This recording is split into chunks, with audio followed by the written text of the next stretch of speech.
قطرے چلے گئے تو آنسوں کے قطرے جانے سے روزے پر اثر ہوگا یا نہیں ہوگا؟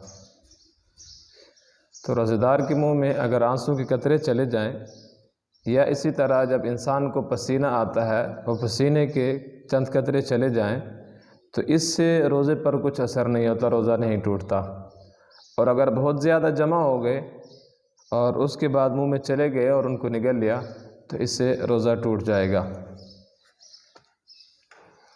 روزے کی حالت میں اپنی بیوی سے یا کسی اجنبی عورت یا مرد کو شہوت کے ساتھ مس یعنی ٹچ کرنے سے یا بوسہ لینے سے اگر انزال ہو گیا تو یہ روزہ ٹوٹ جائے گا اور اس روزے کی قضا لازم ہوگی۔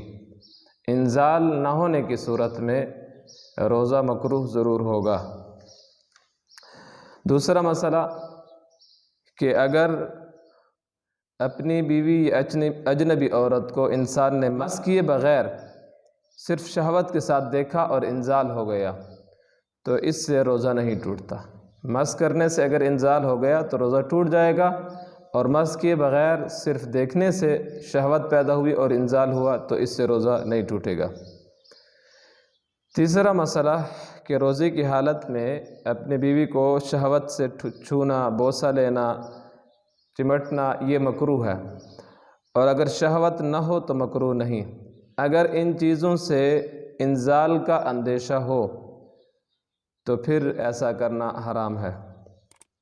جماع کے محرکات مثلا بوسہ لینا، شہوت انگیز خیالات اپنے دماغ میں لانا اور ایسی اشیاء یا مناظر دیکھنا یہ مکروہ ہے۔